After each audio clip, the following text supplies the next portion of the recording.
Alors aujourd'hui, le sujet de l'exploration, ce serait d'aller observer ce que les êtres humains sont en passe de devenir avec tout ce qu'on mange, tout ce qu'on respire, tout ce qu'on avale de différentes façons.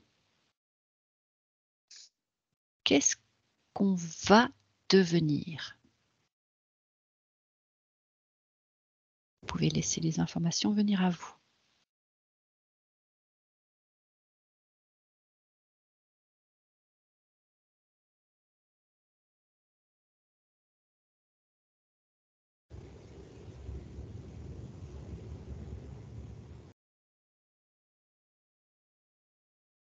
Et si tu as quelque chose qui vient, tu prends la parole et tu laisses les informations se déployer petit à petit.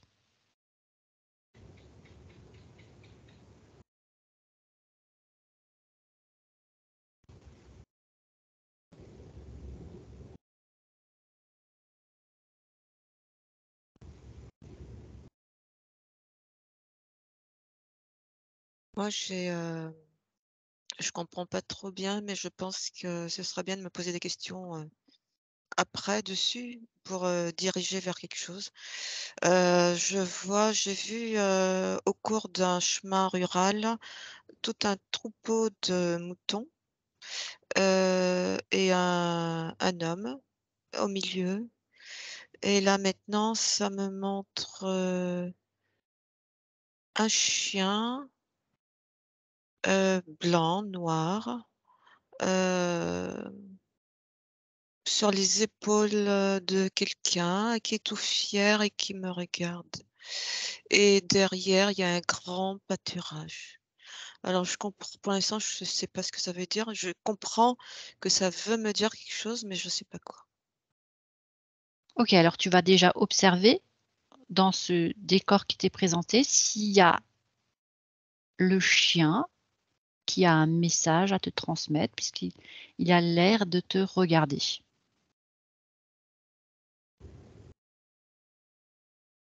Et tu vérifies que ce soit juste une impression, que tu n'es pas dans un décor, que tu es bien au cœur de ta conscience supérieure, hors toute astrale non originelle. Oui, je suis bien dans mon élément. Tout Super. tout est juste. Il ne s'agit pas d'une info, personnelle. Je pense qu'il est là pour, faire comprendre, quelque chose de manière générale.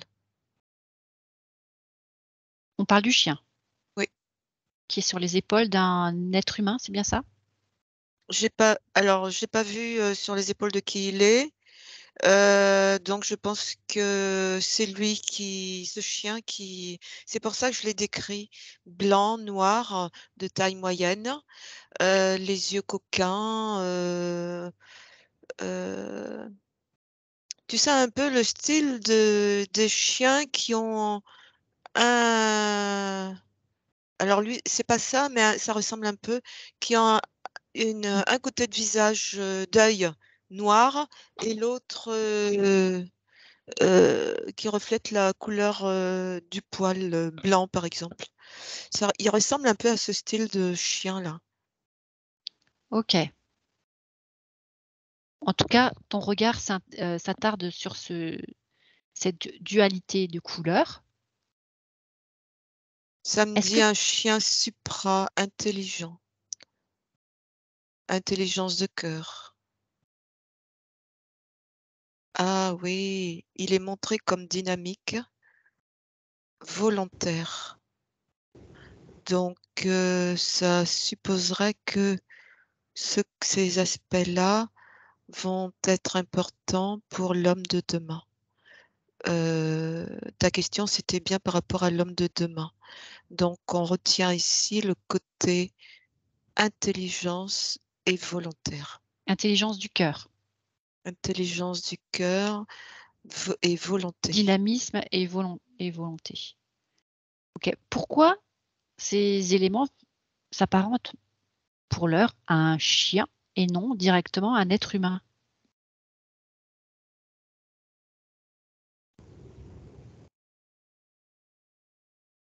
Parce que waouh! Parce que le chien a la capacité de voir, ce qui se présente à lui. Il voit est-ce que je peux parler de dimension? Dans tous les cas, il a la faculté, de voir ce que l'œil, physique, humain, entre guillemets, «ne voit pas». Donc ça parle ici d'ouverture de champ de conscience. OK. Est-ce que tu peux vérifier sur les épaules de qui ou de quoi il est positionné? Peut-être que Un c'est un être élément humain, important? un être humain. OK. Mais ça me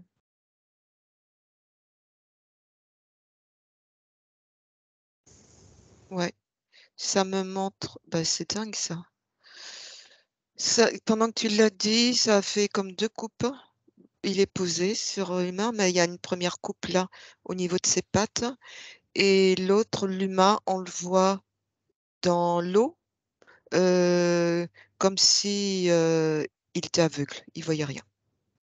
C'est ça le décor. OK. Est-ce que tu peux juste, préciser? Tu as un chien semble être sur les épaules d'un être humain et un être humain qui, lui, semble être dans l'eau et complètement Il semble être, refléter, ce que va être, l'homme du futur. Et il montre ah oui, il montre, mais on dit bien que le chien est l'ami de l'homme. mmh.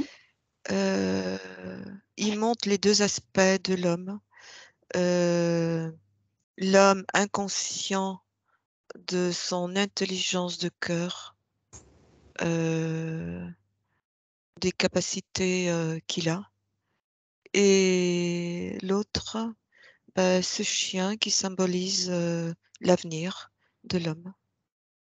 Alors on voit qu'il y a une nette coupure quand même entre les 2, heu, Entre les 2 quoi? Précise-moi entre ce entre les 2. chien tu sais, c'est un peu comme une image avec un chien posé sur les épaules de quelqu'un, mais à partir des épaules, des pieds, des pattes de je dis pieds, des Mmh. pattes du chien et bien l'humain, on le voit brouillé dans l'eau et où il nage. Il OK, est tu veux dire qu'il peut y avoir 2 possibilités? oui, c'est en train de me faire voir qu'il y a comme, une coupure.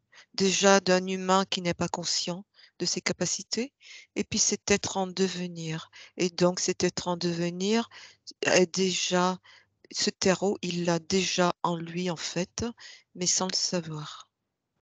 Donc il y a comme, une coupure là et mais aussi cette coupure pour dire que c'est énorme, cette capacité qu'il a et ce devenir, de L'attend. l'être.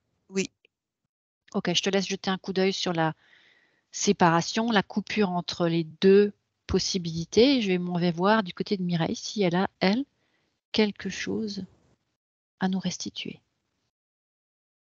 Alors moi on m'a suggéré aussi des images qui sont symboliques, mais très enfin moi j'ai vu un désert, jaune clair, un désert avec du soleil, mais ça paraissait être, vivable et sympathique et ça pourrait être accueillant pour la vie et au moment où je regarde ce désert, poup!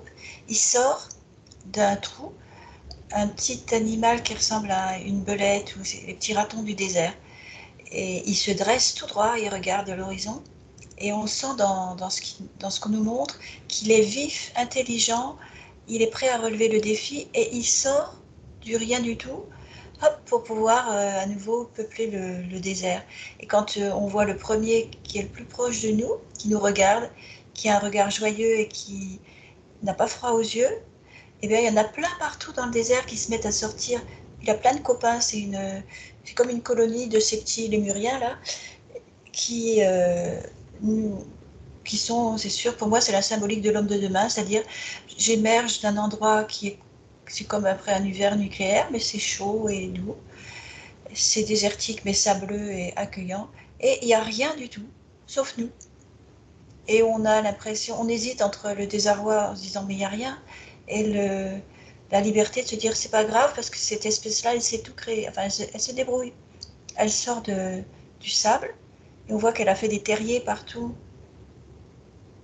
Et ça me fait penser à l'intraterre aussi, qui vient à l'aide de l'humain. Et alors que moi, regardant ce demain pour l'humain, je me dis, oh là là, comme c'est vide, ça me fait peur. Eux, C'est vide et il n'y a plus rien. Mhm. ouais, c'est vide, il n'y a plus rien, qu'est-ce qu'on fait? Et eux, ils ont dans leur regard une coalition qui n'a pas froid aux yeux, qui est joyeuse et qui est pleine de ressources.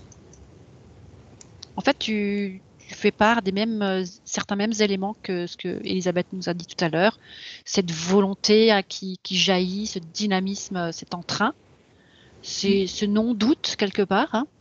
Donc, je Oui, doute pas de mes capacités, je doute pas de qui je suis et tout est possible. oui. Alors que la réalité extérieure semble vraiment désertique. Oui, c'est ça. Je comprends qu'il a fallu éradiquer plein de choses et on pourrait se sentir démuni et tout nu. Mais ça me fait penser aussi à ça. Tu vois, les images du début, si j'y pense, ça fait penser à un désert qui a été. Enfin, ça me fait penser à un salar qu'il y a au Chili.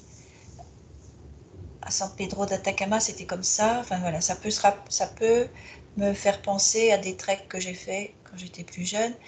Et quand on marchait dans ce désert, pour les humains qui venaient d'une grande ville ou d'ailleurs, on avait l'impression que c'était inhospitalier à la vie. Alors que si, une fois tous les 30 ans, il pleut, il y a, il y a plein de fleurs qui sortent. Je me demande d'où d'ailleurs. C'est surprenant, c'est une réserve de surprise et de vitalité. Magnifique. Elisabeth, est-ce que tu en sais un peu plus sur cette séparation? Et Oui, Mireille, alors, excuse-moi un instant, je vais juste te proposer, Mireille, si tu veux bien, d'observer ce qui est caché et de demander de faire jaillir justement ce qui est caché dans ce côté désertique et invisible, ce qui donne ce dynamisme à l'être humain. Je te laisse observer. Elisabeth? oui, alors c'est deux aspects là. Celui de Mhm. dessous, en fait, ça montre, comme je disais tout à l'heure, l'homme, on va dire ancien, avec, ce qui doit être travaillé et qui doit libérer, puisque ça me le montre, dans quelque chose, dans un aspect brouillé. Ça parle de l'ego qui doit être, qui est apparemment c'est une réserve là, ici, une réserve, de la duquel, doit émerger, la lumière, de l'esprit. Hem, Ça me parle du mental, un mental, inférieur, heu, qui doit être, transformé, qui doit bouger, évoluer en même temps que cet ego. Et au-dessus, heu, cet être nouveau, qui sait? Mais, il est montré comme ça, tout seul, heu, au-dessus, un peu de tout, ou en arrière-plan, on voit un paysage nu, parce que c'est le nouvel ego, transformé, ce nouvel ego, heu, qui font parce qu'on voit aussi cette lumière qui fait alliance, qui est en harmonie avec, la lumière de cet esprit. Donc il a réussi à correspondre, heu à correspondre. Il a réussi à nouer contact, une Avec quoi? communication avec cet esprit. Donc, il y a la lumière qui diffuse. Il reçoit la lumière de cet esprit. Alors cet que, esprit, si tu peux vérifier cet esprit, de quoi il est constitué et d'où il vient? alors, il reçoit, je continue sur ce que j'entends. Il reçoit la lumière de l'esprit.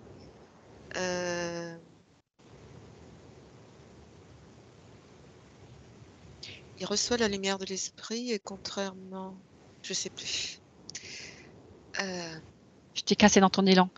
Alors, moi, je suis un petit peu circonspecte, je ne sais pas si c'est le bon terme. En tout cas, je me méfie de tout ce qui est forme de lumière extérieure ou d'esprit extérieur à soi. Est-ce qu'on peut vérifier que toutes ces Alors, informations, parce que, ici, ouais. excuse-moi, je ne peux pas m'empêcher de faire le rapprochement aussi avec ces fameux moutons qu'on voyait au début et le berger. Alors, ça, s'il y avait c'est ce qu'il y besoin. a dans la partie basse. Il y a Ah deux ah. parties. Il y a le nouveau, il y a l'ancien humain, l'homme ancien, où je vois tous ces moutons là. Voilà, des moutons qui vont d'un côté, et puis il y a un homme au milieu, mais qui bizarrement ne va pas dans le sens des moutons, qui va dans l'autre sens. Donc c'est pour montrer qu'il a toutes ses capacités en lui. Et puis au-dessus, cet homme nouveau qui est connecté à lui. Pour ça que ça montre qu'en arrière-plan, il est seul. Parce que il reçoit la lumière de l'information de lui, Ok. intérieur. Donc il est seul et il comprend qu'il n'a pas besoin d'informations extérieures pour être. Là, il est. Cet homme-là, ici, au-dessus, là, il est. Alors que en bas, ça me dit il est en devenir. C'est une réserve, c'est un réservoir. Et c'est l'homme ancien, c'est l'homme qui obéit à ce qui vient de l'extérieur, qui obéit à des illusions, qui s'est formaté par rapport à tout un environnement. Voilà. Ok. Qui est dans un contexte, un décorum. Très bien. Et est-ce que tu peux observer la séparation entre les deux, de quoi elle est constituée? Elle est très fine. Tu sais, c'est comme une image. Elle ne tient Je qu'à sais un pas. fil? Non, non. C'est comme une image que tu as. Le bas est coupé et il y a une autre image en dessous. Comme quelque chose qui coupe. En fait, les deux sont déjà en place. Oui, parce que c'est l'homme en devenir. En fait, en bas, c'est l'ancien avec toutes ses illusions J'ai qui compris. fonctionne avec l'extérieur, mais en devenir parce qu'il a toute une réserve en lui qu'il ne sait pas, qui commence par approcher. Ça, c'est l'homme qui est retourné vers l'autre côté, alors que les moutons vont de l'autre. Et puis au-dessus, le dessus. Ok, donc en Où fait, il n'y a il pas est. vraiment de séparation, c'est juste un choix à faire. De s'écouter, de se suivre soi. C'est pas en termes de choix. Non? C'est d'écouter. C'est d'écouter ce qui se passe en soi, de revenir à soi. C'est pas en termes de choix. Ok, donc l'homme en devenir, c'est-à-dire, Potentiel. ça veut On dire qu'il sera l'appelle le potentiel. en devenir potentiel, n'a besoin que d'une chose, s'écouter. Oui, et c'est ce qu'il a fait, il s'est retourné. Il n'est plus dans le sens des moutons. Ok, super. Mireille? J'ai écouté ce qu'expliquait Elisabeth Je pense que j'ai compris de temps en temps, je ne pouvais pas m'empêcher de voir la relation avec la symbolique qu'on m'a montrée. Je pense que c'est les mêmes, c'est porté avec des images différentes, les mêmes intentions cognitives. Et moi, enfin, ce que je vois tous ces petits lémuriens, je ne sais pas comment ça s'appelle, comme dans Le Roi Lion, long et maigre et très futé. Et donc, si je regarde, parce qu'en fait, en moi, sûrement, inconsciemment, j'ai retrouvé le côté moutonnier de l'homme. Et je me dis, ah, mais il est tout seul. Et au moment où j'ai pensé, il est tout seul, comme ça va être dur de recréer la vie, eh bien, je vois qu'il y a une colonie, qu'il y en a partout. Mais ils étaient cachés sous le sol. Et ils sont à la fois, la réponse c'est, regarde comme il se sent bien parce qu'il est à la fois indépendant, il n'a pas peur d'être tout seul. Et en même temps, il sait qu'il n'est pas tout seul parce que dessous, il y a une colonie. S'il veut, il rejoint la colonie. Il y a l'équilibre entre le côté moutonnier et le côté indépendant qui, chez l'être humain dans notre société, fait que tu es soit agoraphobe, soit avec, enfin, naturel qui ne vit qu'avec le copain, plein de groupes. Voilà. Et là, non, c'est les deux en un. Déjà, ça m'apprend quelque chose sur moi, parce que c'est-à-dire qu'il n'y a pas besoin de choisir son camp. On peut réunir les deux camps. Et ça, c'est une pratique que j'ai du mal à mettre en œuvre. Et je pense que le fait qu'il n'y ait pas d'humain, il n'y a rien d'humanoïde là-dedans. Ça montre que c'est vraiment du neuf dans toute forme de création, même le support vivant. C'est une nouvelle colonie d'êtres penseurs et fins et subtils, rapides, créateurs, tout ça, mais c'est même pas des humains. Et ça peuple ce grand désert qui utilise toute la terre. Et quand je me dis alors comment c'est chez eux, ben dessous c'est vraiment bien. Ils ont des petites réserves d'humidité, ils ont créé un monde dessous. Et c'est le moment pour eux de lui permettre à ce monde de ressortir un petit peu. C'est De une création jaillir. neuve, ouais, de jaillir. Tout est Ok. neuf, même la conscience de soi. Ok, c'est vrai qu'il y a beaucoup de similitudes avec ce qu'Elisabeth a dit, donc vous êtes pas mal synchro. Il me reste quand même certains éléments à aller approfondir, comme par exemple le temps. Dans combien de temps ce Moi, ça, neuf? moi, ça ne me parle pas de temps. Moi, ça me dit que c'est déjà immédiat. C'est immédiat. Ça me montre, je suis en train de voir une énergie qui se dessine là, qui me dit, ça me parle de ce potentiel. C'est une énergie qui est toute blanche, qui bouge, qui danse devant moi comme une fleur. Elle est un petit peu violette, blanche, violette. Par moment, il y a un peu de vert. Et c'est pour dire que c'est en mutation, ça bouge. Donc, c'est pas une question de temps, c'est de saisir les occasions, de se positionner, de bien se positionner pour pouvoir être dans cette mutation. Et en même temps, tout à l'heure, ça me refaisait voir cette séparation-là entre ce que je voyais en bas et en haut.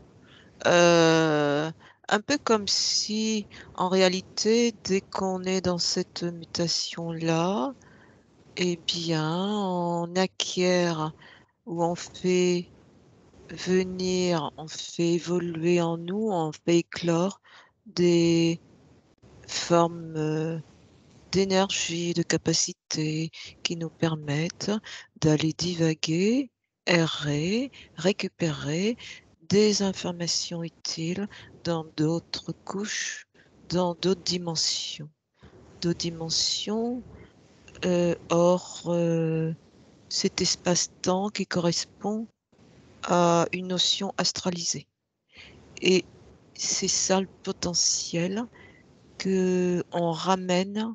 Oh là là, je sais pas, je vais peut-être m'arrêter un peu. Qu'on ramène en soi, dans notre cœur, et qui rayonne, qui va rayonner, se diffuser, et va prendre, va se servir ça va permettre aussi de réveiller ce terreau chez d'autres. Super. C'est tout un programme, sans programme. Mais pour l'heure, vous avez reparlé d'animaux. Mais effectivement, Mireille, toi, tu disais que l'être humain, c'est comme s'il allait tout neuf. En fait, c'est tellement tout neuf, sa conscience de lui, finalement, elle va être totalement détachée, entre guillemets, je ne sais pas si j'utilise le bon terme, de l'image qu'il a de lui-même auparavant. En tant qu'être humain, tu as parlé, Elisabeth, d'ego aussi. Donc, c'est comme si j'observais mon image, l'image de l'être humain que je suis, et qu'elle n'a plus lieu de prendre la place qu'elle prenait jusque-là, mais plutôt j'observe alors les intentions de mon cœur, ou peut-être même pas les intentions, les vibrations, les émanations de mon cœur, et je les laisse prendre toute la place plutôt que d'observer mon image extérieure. C'est bien ça? Oui, c'est exactement ça. Donc on reste finalement à se séparer de toutes sortes d'imageries, y compris la sienne, toutes les illusions dans lesquelles on est.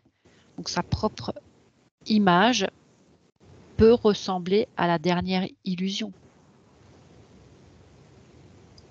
Oui. En fait, moi, je comprends. À un moment, Diane t'a dit il faut faire un choix. Et cette idée du choix, Elisabeth dit non, non. Et donc, j'ai essayé de voir, je me dis qu'est-ce qui s'est passé, à quel moment on a pu faire le choix de passer de l'autre côté et d'être au milieu de ce désert où il faut tout recréer. Et j'ai compris qu'on n'en avait pas eu la conscience, mais c'est déjà fait. On a choisi sans le savoir, parce qu'on n'a pas, on est presque surpris de la transformation subtile qui s'est faite à notre insu à l'intérieur de nous. Et quand on s'aperçoit qu'il faut faire un choix, on l'a déjà fait et on a déjà changé. Parce que sinon on ne serait pas dans ce désert. Et après, je regarde autour de moi et je vois qu'il y a des consciences et qu'elles peuvent prendre des formes humanoïdes si on veut, sinon elles sont des petites boules d'énergie, c'est des lucioles. Et cette forme de vie, c'est comme un humain à nouveau originel. Oui. Les êtres humains, à l'origine, c'était à l'image de leur créateur, pure énergie finalement. Pure énergie, voilà. Et au fur et à mesure de ce besoin de se voir quelque part, de prendre forme, qui l'a fait chuter dans la densité, dans la matière. Donc je suis passée de la pure énergie à la densité, à la forme. Et là, ce que vous êtes en train de me dire, c'est que l'être humain ne doit plus se soucier de l'aspect extérieur qu'il a, mais uniquement de ce qu'il est à l'intérieur de lui, de ce qu'il vibre et de ce qu'il vit en lui, sans plus se poser de questions sur ce à quoi il ressemble. Oui, oui, parce que c'est une nécessité de passer par là, puisqu'on s'est incarné justement pour découvrir, faire évoluer qui on est. Et que cette nécessité, ce qu'on vit,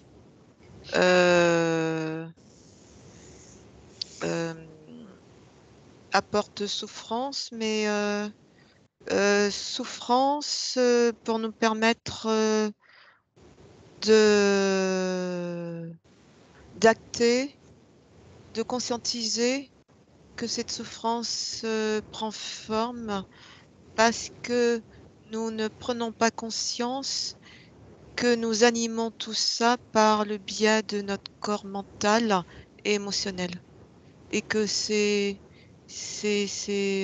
cette animation-là, disons, cet aveuglement, ben oui, tout à l'heure, C'est ça. cet aveuglement qui fait que ce corps mental, émotionnel, nous mettent dans ce qu'on pourrait penser à une prison. et qu'il suffirait de conscientiser ça pour comprendre qu'on peut nous-mêmes sortir de cette prison-là. Alors, comment on pourrait,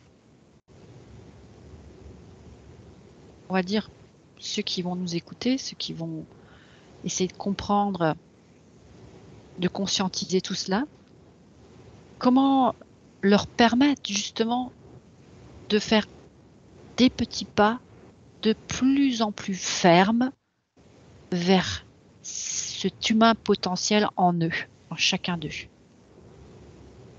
Quelque chose de concret.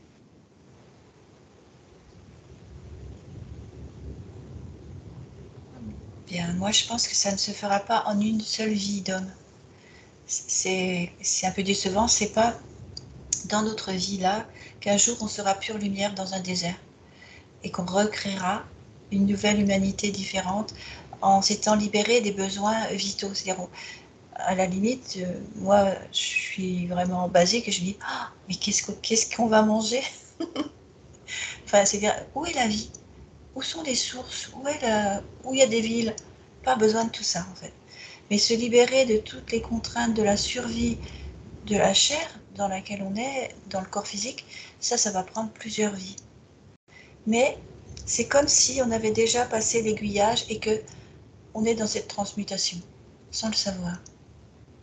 Ok, donc là, ce que vous observez, enfin ce que toi tu observes, Mireille, en tout cas, c'est déjà le stade ultime où le corps de chair n'a plus besoin de nourriture, il disparaît même pour faire place au corps de lumière. Voilà, il n'y a plus que des corps de lumière. Ok. Euh, On va peut-être pas aller aussi loin. On va peut-être juste commencer, on va dire, l'étape où c'est pas si. Ok, si c'est la finalité, c'est d'être un corps de lumière.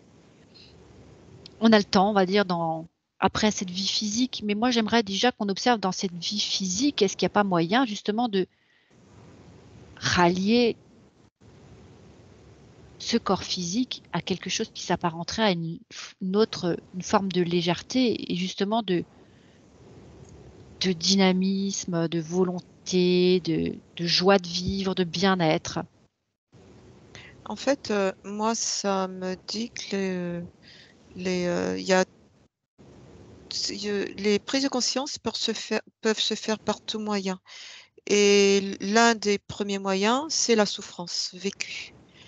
Car la souffrance vécue va engendrer en soi des questionnements, va se faire poser des questions, même si c'est pas chez certains, ça va être des bonnes questions qui vont les mettre sur un certain rail, d'autres peut-être moins bonnes, mais dans tous les cas, c'est déjà un début et c'est la souffrance première, c'est celle-là, c'est-à-dire, celle, qui est posée engendrée par les interférences, puisque c'est les interférences, on le sait maintenant, qui,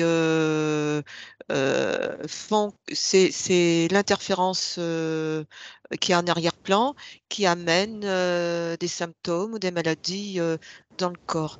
Donc ici, la personne, matérialise, quelque chose, une souffrance dans son corps, qui va l'amener à se faire poser des questions. Donc celui qui va changer, de rail, c'est parce il va commencer par se poser des bonnes questions et ça peut l'amener à peut-être rencontrer des hypnothérapeutes, par exemple, qui vont faire, un travail en arrière-plan pour déconnecter certaines choses. Rien que ce travail-là, ça va encore le propulser sur, sur autre chose, sur un Son être chemin originel. certain, chemin à lui, intérieur, et à partir de là, il va pouvoir, continuer, cette évolution, intérieure. En fait, c'est un petit peu, on commence d'abord par se perdre de vue, par se séparer de soi, par oublier qu'on n'est pas juste un corps de matière posé là comme ça par hasard, mais qu'on est bien plus que ça. Et plus on est séparé de soi, plus on ressent des bizarreries. On se sent peut-être de moins en moins bien, que ce soit dans sa peau comme dans son esprit. Et c'est cette perte de soi, de rapport à soi, qui nous fait revenir à soi, finalement. C'est ça. Un soi épuré de l'emprise de tout ce côté sombre, en fait. Mais je suis d'accord avec ce que dit Elisabeth, c'est-à-dire cette épuration, c'est le fait qu'on se défasse, ça passe par la souffrance. Parce que sinon, on resterait, c'est dommage, hein, mais dans le confort et rien n'avancerait. Et c'est le mal-être profond généré par le contraste et la prise de conscience que ce qui nous dirige, c'est pas bon, c'est pas nous, c'est notre côté sombre, qu'on ne veut pas, qui fait qu'on réagit et on accepte en conscience au fond de soi, même si on n'a pas encore tous les détails, de l'éliminer. Parce que là, je vois l'expérience privée ou générale, je vois bien ça chez plein de personnes, du moment où on choisit de basculer dans l'épuration, on va dire, à l'intérieur de nous, de notre conscience, de notre cœur, sachant que on passe d'une prise de croyance à un monde où les croyances sont inversées.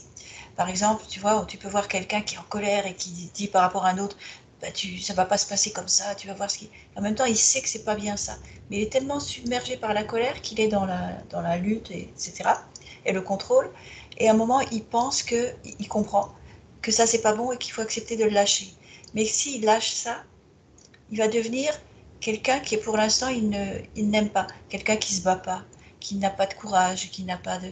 Et en même temps, on lui dit, accepte le changement. Et après, quand tu seras passé dans l'autre côté de la transformation, tu seras contente et tu aimeras l'être nouveau que tu es. Tu vois, je repense à ça, c'est enfantin, mais c'est En fait, une c'est un petite... petit peu comme un confort dans lequel on était, qu'on a l'habitude de vivre et on est privé de tout son contexte et de tout son environnement. On est dans l'inconnu et cette peur de l'inconnu parce qu'on ne sait pas Oui, ce qu'on va ressentir, ce qu'on va vivre et donc ça nous inquiète, ça nous fait peur. Mais une fois qu'on y est, peu importe l'environnement, l'essentiel c'est qu'on ait à boire et à manger et on apprend à vivre quelque part oui, avec ces nouveaux on environnements. n'aura même plus à boire et à manger. Mais Ça, c'est au futur du futur. Mais alors, pour ce qui est justement de toutes ces personnes qui sont obligées de passer par juste le rien à boire ou peu à boire et peu à manger, voire rien, c'est une souffrance quand même terrible. Comment Oui, mais faire? ça fait partie d'une souffrance qui doit muter en acceptation, parce que c'est cette acceptation qui va faire connaître la lumière. oui, c'est Ah oui, ça. mais c'est peut-être pas évident Mais à comprendre et accepter. J'ai froid, j'ai faim, j'ai soif, je suis dans la rue, Oui, j'ai mais pas de travail, j'ai pas de famille. ça Comment me je dit fais? que c'est parce qu'on est en résistance. Et que oui, Ok. si on lâche tout ça, ça permet de transmuter, de basculer. Donc mon environnement, mon spectacle extérieur, qui est la rue, la faim, le froid ou la soif, va faire que cet espace, cette projection de ma réalité intérieure va se transformer. Ok, je lâche prise et peut-être quelqu'un va venir me proposer un abri ou va me donner les Non, moyens non, de me non, nourrir. non, parce Non, que là, c'est encore attendre une aide extérieure. non, c'est pas que j'attends, c'est que ma projection de ma réalité va transformer mon espace extérieur et donc faire venir à moi les événements ou les éléments qui me permettront de changer de contexte et de vie et de Ouais, confort de vie. ouais. D'évoluer dans la souffrance, c'est-à-dire de souffrir moins, jusqu'à ne plus souffrir. Ne plus souffrir, c'est l'ultime, c'est l'autre versant où là, on est vraiment totalement connecté avec la lumière de l'esprit et donc les interférences n'ont plus de prise sur nous. Ok, Donc si on peut le donner des conseils faciles, qui semblent faciles dès lors qu'on a un toit, etc., c'est quand même de se dire la projection de ma réalité intérieure, j'accepte de la laisser se transformer. J'ai tout le potentiel en moi, je lâche prise à ce qui est figé et quelque chose ou d'autre va se mettre en place parce que j'ai tout le potentiel en moi. Oui. Mais on n'est pas obligé de passer, à mon avis, par quelque chose d'aussi radical, d'être un clochard dans la rue, tu vois. Mais on peut lâcher ce qui nous paraît, ce qu'on avait mis en place dans nos croyances anciennes, tous les modes de réaction à la vie qui sont des protections.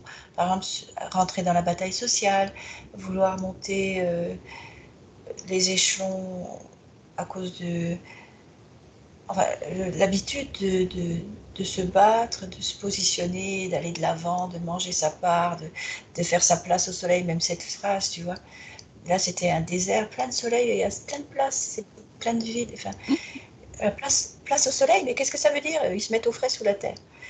Et donc, c'est un concept qui était protecteur et instinctif pour nous et qui ne l'est plus du tout. Ça ne veut plus rien dire. Et le moment où tu lâches ça, c'est comme si tu enlevais une carapace ou tu poses tes armes et t'en prends d'autres. C'est ça. Mais on peut rester dans sa maison, tu vois. C'est une transformation intérieure. Et parce que je Oui, change à et l'intérieur, puis, que mon extérieur va changer. Tranquillement, voilà, ça va se repositionner tranquillement. et pour ajouter, c'est parce qu'en fait, on est façonné déjà dès qu'on arrive, on a été façonné par papa, maman, qui eux-mêmes ont vécu la même chose. Donc on est élevé euh, dans euh, dans des croyances, dans des dogmes. On peut dire on est formaté. Des cultures. Donc c'est déjà commencer par regarder chez soi ce qu'on fait, qu'on perpétue, parce qu'on a fait ou on a vu quand on était petit. C'est Tout ce ça, qui touche, schéma de par pensée. exemple, la religion. Est-ce qu'on a vraiment parce que la religion, quand on y regarde de près, c'est encore quelque chose d'extérieur à nous. Est-ce qu'on a besoin de passer par là pour pouvoir, com pour pouvoir trouver sa propre lumière intérieure? Ou est-ce que c'est un leurre? Est-ce que sa propre lumière intérieure, on ne peut pas la trouver par soi-même? Donc si on veut la trouver par soi-même, le passage, c'est pas la religion. Voilà, c'est déjà, ce que chacun fait dans sa vie, il peut déjà commencer par lister tout ça et faire des prises de conscience. Constater sa propre existence, dans quel état elle se trouve, et conscientiser petit à petit tous ces enfermements dans lesquels nous nous sommes nous-mêmes installés et s'en libérer. Croire en soi. Croire en cet homme ou cette femme.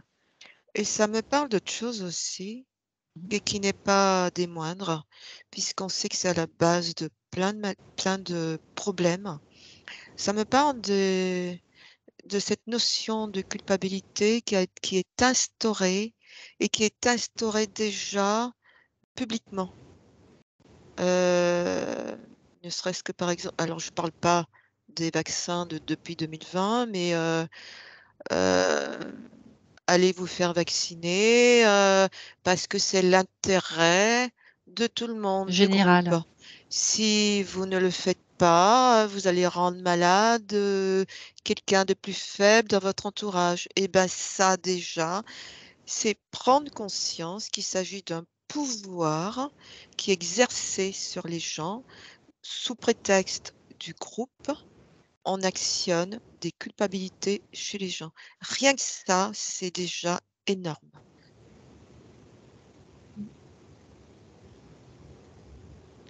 On va rester sur. On va terminer sur une petite note positive. Eh bien, les les animaux ont leur place avec l'homme de demain. Mireille? Moi, j'ai quelque chose d'enfantin, tu vois. Je vois l'homme, même moi, enfin, qui se demande ce qu'il va devenir s'il lâche toutes ces barrières qui lui permettaient de survivre agréablement. Et ça demande une certaine folie de se laisser aller à des croyances profondes qui ne sont pas protectrices dans la société. Ça demande de se démarquer, etc. Et le moment où on sait qu'on choisit à l'intérieur et qu'on saute dans le vide parce qu'on veut changer et qu'on ne peut pas faire autrement, ça fait un petit peu peur. Et ça me faisait penser j'avais déjà expliqué ça à mes enfants, c'est une blague carambar qui dit « Heureusement que j'aime pas les haricots verts. Oui, parce que si je les aimais, ben j'en mangerais. Et moi, j'aime pas ça. » Et ça me dit « Tu sais pas ce que tu vas devenir, mais goûte, laisse-toi aller, tu vas aimer. Tu seras différent. Tu sais pas qu'est-ce que tu seras, mais ça sera bien. Parce qu'à ce moment-là, t'aimeras qui tu es. » Bon, alors, d'accord, j'y vais. Merci à toutes les deux. C'est quoi tu l'appelais comment ton chien? Tiff, Taf, Teuf? Comment tu l'appelais? Tu parles à moi, Elisabeth? Oui, oui. Kiff.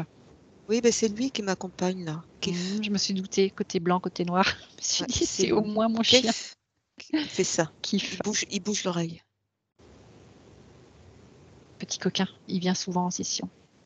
Alors merci à tous les intervenants de cette magnifique balade. Je vous souhaite à toutes et tous d'être le futur être humain de demain, aujourd'hui. À bientôt.